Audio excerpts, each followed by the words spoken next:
Good morning, church. Well, thank you for coming, and I'm doing some Bible readings this morning. We've picked a couple of readings. They've been a great encouragement to Bob and I over the years. The first one is from Matthew, chapter 28, verses 19 to 20. Therefore, go and make disciples of all nations, baptising them in the name of the Father and the Son and the Holy Spirit. Teach these new disciples to obey all the commands I have given you, and be sure of this: I am with you always, even to the end of the age. The second one is from Romans, chapter 10, verses 14 to 15. But how can they call on him to save them unless they believe in him? And how can they believe in him if they have never heard about him? And how can they hear about him unless someone tells them? How will anyone go and tell them without being sent? That is why the scripture says, how beautiful are the feet of the messengers who bring good news.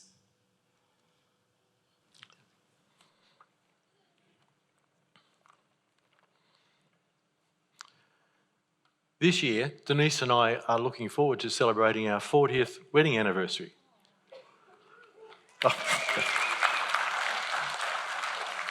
But I'll tell you a secret, just between us.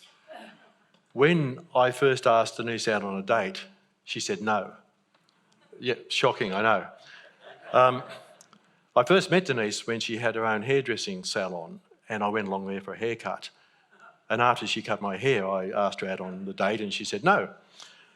So anyway, about 6 weeks later, my hair had grown sufficiently and I needed another haircut. So I went back to Denise and she cut my hair and I asked her out on a date again. And this time she said no. You can see where this is going, right? Anyway, 6 weeks or so later, my hair had grown again and I went back to Denise and she cut my hair and I asked her out on a date again, and this time she said yes. Now, I'm not sure whether she said yes because she could no longer resist the Bob charm or because she just took pity on me. And I'll let you decide that. Maybe we can vote later on. But regardless of that, here we are nearly 40 years later with 2 beautiful daughters, 2 terrific sons-in-law, and 4 amazing, wonderful grandchildren. And a life that has really been wonderful and amazing, all because she said yes. But our lives have been very blessed. But the reason they've been blessed actually happened a couple of years later. It wasn't just that we met, dated, married, as amazing as that was. You see, neither Denise or I grew up in Christian households. As far as we're aware, we're the only Christians in our families at all. And about 2 years after we'd been married, or thereabouts, through a variety of circumstances, a lovely man by the name of Reverend Richard Andrew came and shared the gospel with us. He talked to us about how much Jesus loved us and what he did on the cross for us, and how we could have a wonderful life connected to God and a vision for the future and a hope for the future. And on the same night, Denise and I said yes, and everything changed. Our priorities changed. We had a hope, a future. We had things that we didn't even know we were missing. Our marriage became better. And we were very fortunate, actually. In our early Christian walk, we went to a very good church, and we heard some terrific sermons. We were given a really good foundation. And we had some terrific preachers there. And one of them in particular really assisted us in our walk. And even to this day, the things that he taught us resonated. And I'm delighted that that person, Rod Irvine, is here today. So Rod and Helen are here, and we're just very grateful you could come. So after we'd been married for a few years, we started to get the sense that really we needed to think about, are we serious about this? And we asked ourselves a really important question, which maybe might be a question you'd like to consider. And the question was, do we really believe what we say we believe? Because if we do, we must share it. It's too important and too good to not share. And then we heard a sermon by someone, I can't actually remember who it was, who painted a couple of pictures that really sort of impacted on us. One of the pictures was, he said, look, imagine you get to heaven and God says to you, well done, good and faithful servant. Come and share your master's happiness. But then he looks over your shoulder and he says, where are the others? Who did you bring? And then he gave another illustration and he said, imagine you're in heaven and you get a tap on the shoulder and you turn around and someone's just so excited to see you and they throw their arms around you and they say, you know, when I was young, you taught Sunday school and you taught about the love of Jesus and I'm here partly because of that. And then behind them is someone else who's also excited to see you and they say, you gave to World Vision and I was able to go to a Christian school and learn all about Jesus. And then behind them is someone else and behind them someone else. How would that be? And these things really sort of struck Denise and I. And even though we were young Christians at the time and knew very little, we knew we had to share our faith. But we had some challenges. And these are the challenges we had. We were really busy at that stage of our lives. I mean, we were really busy. I had an executive job and I was working very long hours, 50 or 60 hours a week. I was also studying for a master's degree. Why I did that, I have no idea, but I did. I was also on the board of a parent-controlled Christian school, which was very challenging. So my days were really taken up. Denise was also very busy. We had a young family, two young daughters. Denise was working, and she was also captain of Girls' Brigade, which is, for those of you who don't know, is like it's a uniformed, almost like a Boy Scouts, but for girls sort of thing, but a Christian-based one. And Denise had about 140 girls in Girls' Brigade. She had 18 year 11 and 12 leaders that she was mentoring. So we were really busy. And it made it very difficult. How would we share our faith? As I said, we were young Christians. We didn't really know a great deal. And possibly like some of you, in the early days, I really didn't know what an evangelist was. I could barely spell it. And I thought, what's an evangelist? And I remember seeing some people on street corners yelling at passers-by and I thought, is that an evangelist? And then I saw some people on TV with way too much hair product saying stuff and I thought, is that an evangelist? And I didn't really want to be one of them and I didn't really know what to do or how to do it really. And the other thing is that I'm actually an introvert. I'm actually a very shy person. The thought of going up to someone and talking about Jesus was extremely difficult. And Denise too, while Denise is very friendly and an extrovert, standing in front of a group and talking is very difficult for her. So we had a few challenges. So what we did is something that occasionally I do something that makes sense. What we did is we prayed about it. And here was the prayer. It went something like this. Lord, we know that we need to share our faith. We need to share with people all about Jesus, but we don't know how. And also, we're very shy and we don't know much. So, and also we want to do it together because the things we were doing were often separate. So the prayer was, is there some way that we can share our love for Jesus together, but not have another night out? Maybe people come to our home and we do it. A day or two later, I had a phone call from one of the ministers in our church.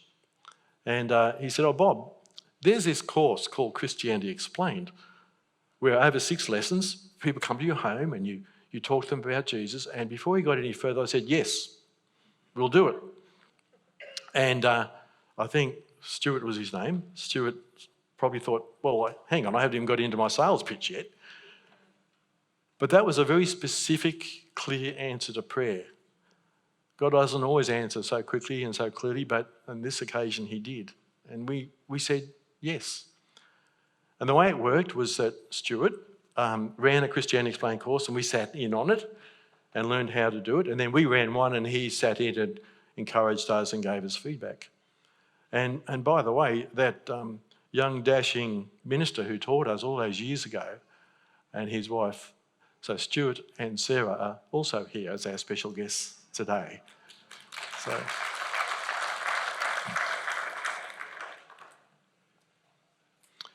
it's had an enormous impact on our lives. We've been doing it for a long time, which I'll talk about in a little while. So all we did is took a step. We knew it was going to be uncomfortable. We knew it was going to be challenging for us, but we also knew that we had to share our faith. And you would have seen in the promo, Christianity Explained is really simple. It's 6 lessons, usually held once a week. The first 3 lessons all about who is Jesus, the Son of God, what he did on the cross for us, his resurrection. And the next 3 weeks are all about, well, what does that mean for us 2,000 years later? What's a Christian? How can I know for sure whether I am a Christian? What do I need to do if I want to be one?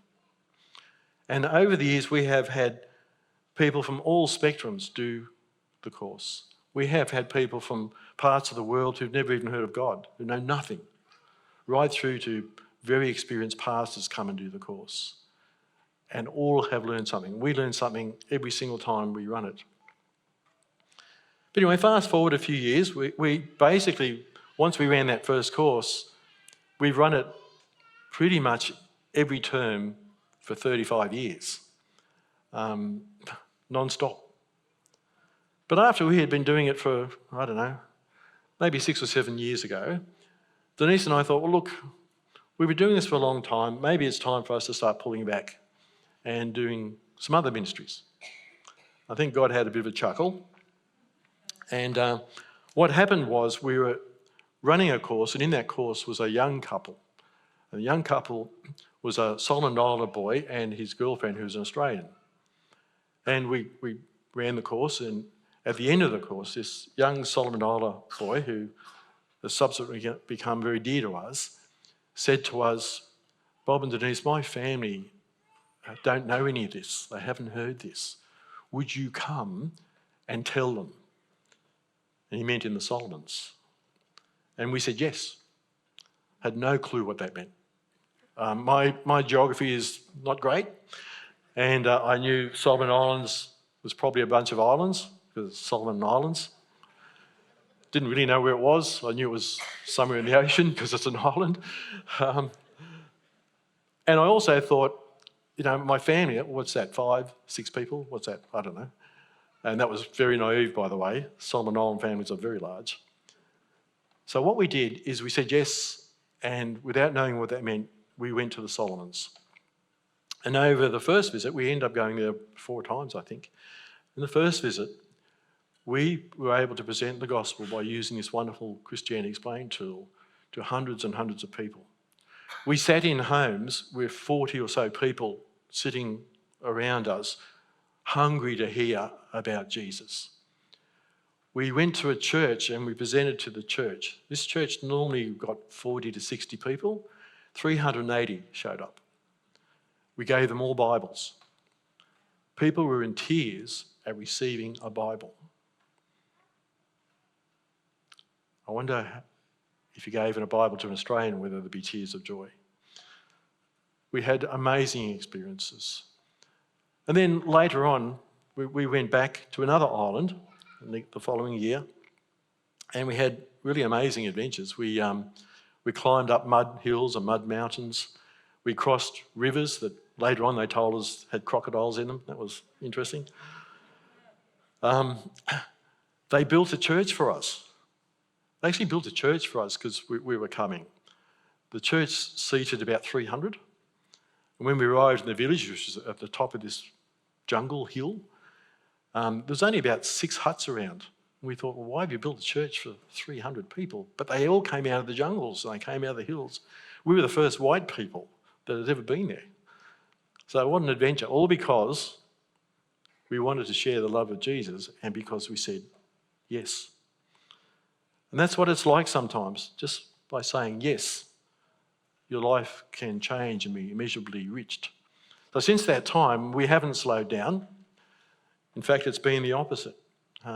Lots of things have occurred. We've been running Christianity Explained literally back to back. By the way, don't you ever believe the lie that people don't want to hear about Jesus. It is not true. The world is hungry to hear of the love of Jesus. So anyway, we said yes. And then, that's not the end of the story. Then we met Michael and Marion Bennett. Denise had often said to me that if there was someone she'd like to meet, it would be Michael Bennett. Michael Bennett, the author of Christianity Explained. And we met Michael and Marion, and I'm delighted and humbled to say that Michael and Marion are here today.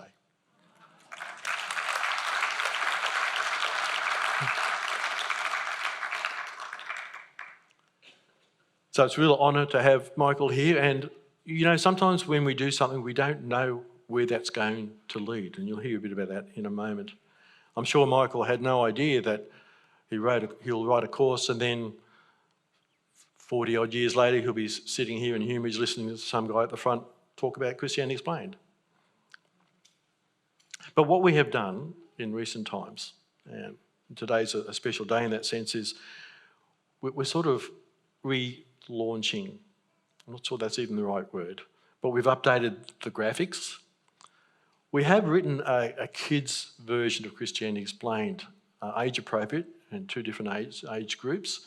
And we've run it here at the church, and we now have that available. It'll be on the website today for free download for anyone who needs that. So churches, we've already had a number of churches approach us and want to run Christianity Explained for kids. We've also written a version for youth, for teenagers, and we've run that here in a youth church. And many of you would know our youth church is about 70 kids at the moment, and soon we're working on that, probably second or third term, that will also be available on the website. And of course we've done a new website. We've filmed Christianity Explained. We have a video that's in post-production. So that will be available very soon, probably second term. Next Saturday, Denise and I will be running a Christianity Explained program for Gatton Church of Christ down in Gatton. Already we're seeing a global impact. We've been approached only in the last few weeks from missionaries from Turkey, Sri Lanka and Nepal wanting help and access to Christianity Explained and asking for training. One of our local hospitals, which is a Christian hospital, will run the Christianity Explained video on a loop on their Christian station. Since July, over 400 downloads of Christianity Explained have occurred through the website across 21 countries. So we are having, I'm going to be careful here. This is not about Christianity Explained per se. It's certainly not about Bob and Denise. This is about sharing the gospel, using Christianity Explained as a tool. So over 21 countries have downloaded. We're really seeing amazing things happen. We've had, in the last couple of weeks, 70 American churches have downloaded Christianity Explained. I don't know why that's happened, but it's happening. I did want to say to you that we have an amazing team of people here in this church. They're just so talented, so enthusiastic, and have been working so hard because of their love for Jesus and using the gifts that they have been given to share the gospel. So first of all, Ross has been so encouraging and supportive. Jenny Saville's on the team. And here is the team. We have Jake Lotter, Chrissy Lotter, who you saw doing the promo, Christy Fielder, Tammy Marstella, Jason Higlett, Rachel Bagel Willis, as she's known, Jackson Saville, Rani Roberts, and of course, Emily Gask. Is that how you say your last name, Em? Emily Gask. They're a wonderful group of people that God has brought together for such a time as this. You know, my guess is that many of you would not have heard of the name of Edward Kimball.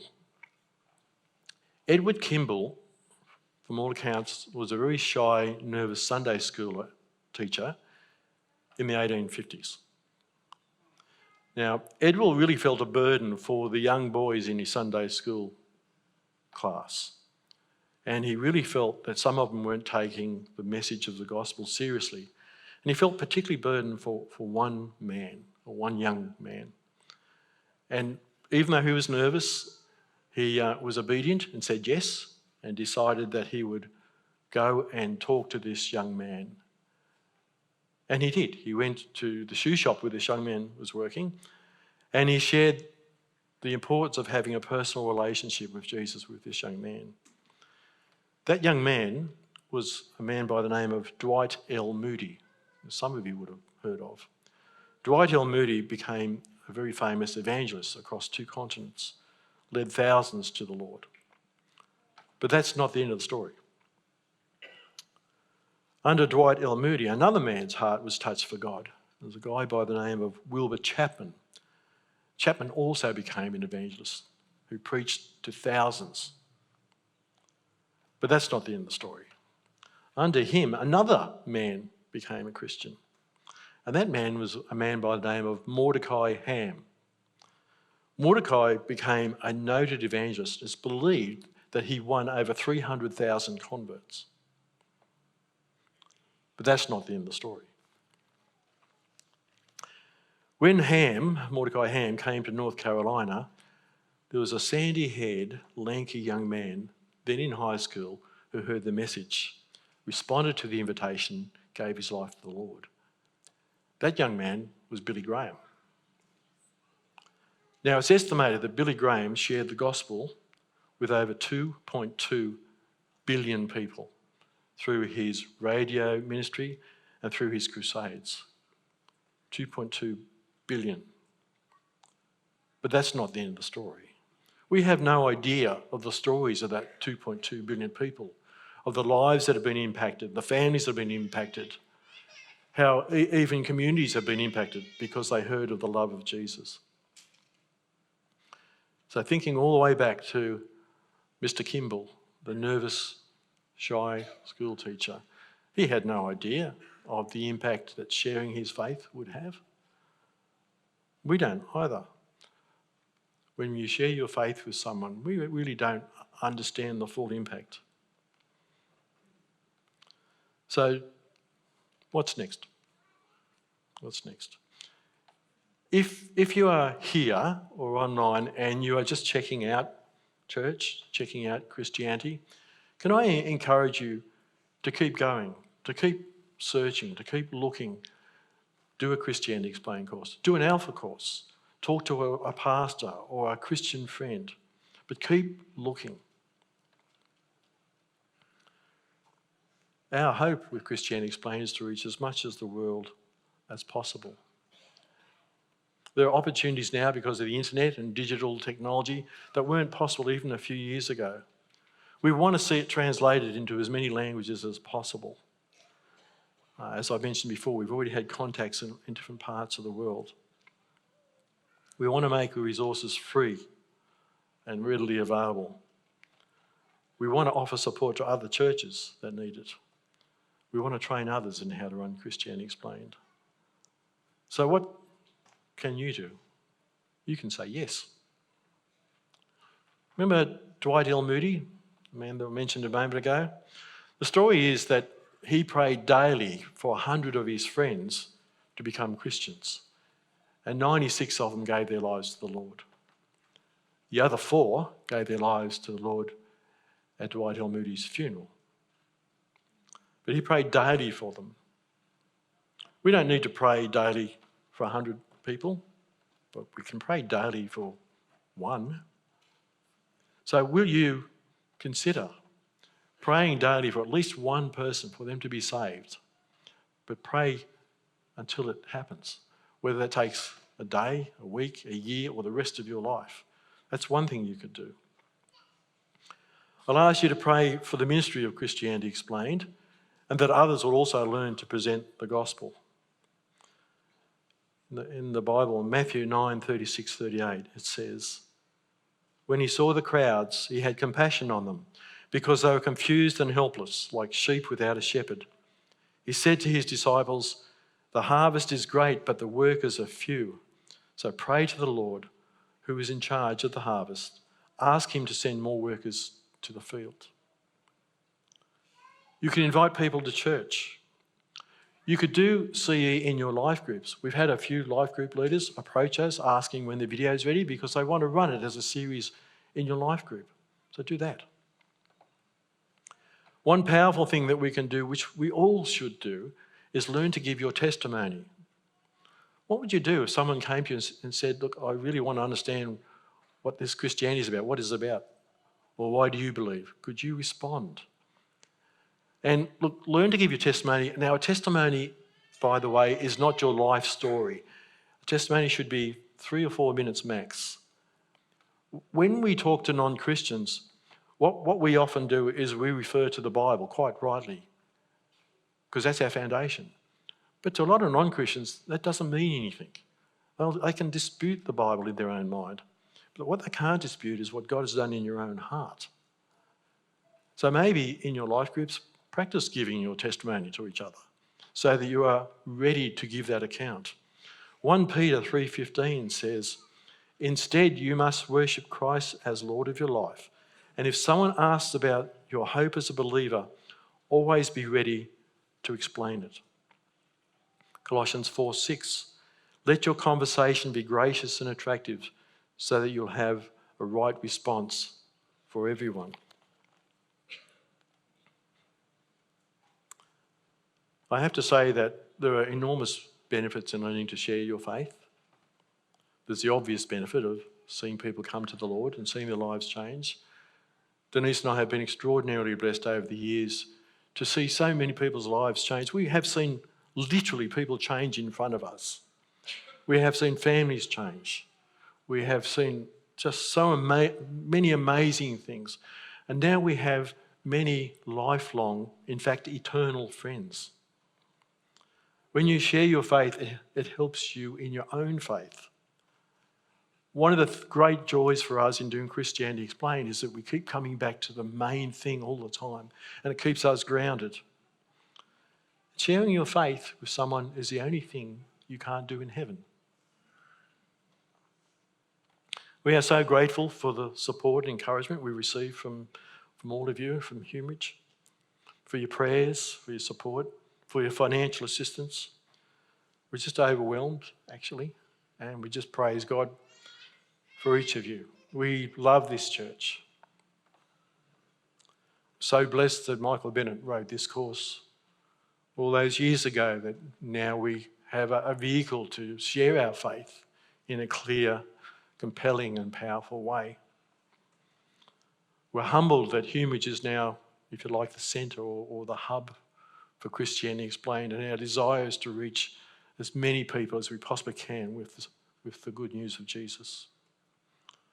We'd dearly love to train others in how to run the course. We started this when we were in our 30s. We've been doing it for a long time now.